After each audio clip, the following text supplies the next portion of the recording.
One of California's most iconic fish technically wasn't supposed to be here at all.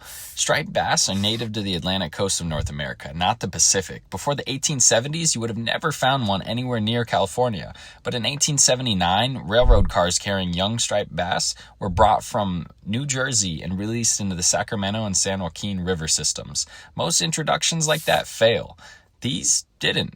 The San Francisco estuary turned out to be almost perfect striped bass habitat. Massive tidal marshes, river outflows, cooler waters, enormous bait populations, and long migration corridors gave them exactly the kind of environment they evolved in on the East Coast.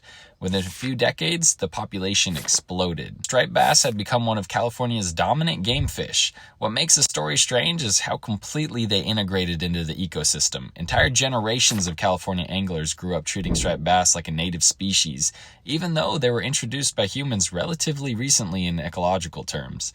Today, they migrate through the delta, hunt anchovies and shad in the bay, push into surf zones along the coast, and move far upriver during certain parts of the year. In some places, they become so successful that debates started over whether they were harming native fish populations, especially salmon and delta smelt. And that's where the story gets complicated.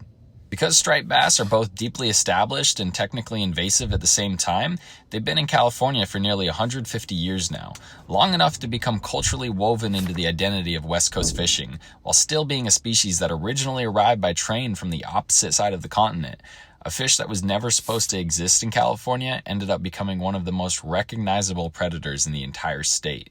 And for God's sakes, please, if you're going to use the shorthand name, the nickname, which is Striper, make sure not to add a second P if you're on the Facebook groups or if you're pronouncing it in person, because you have stripers and then you have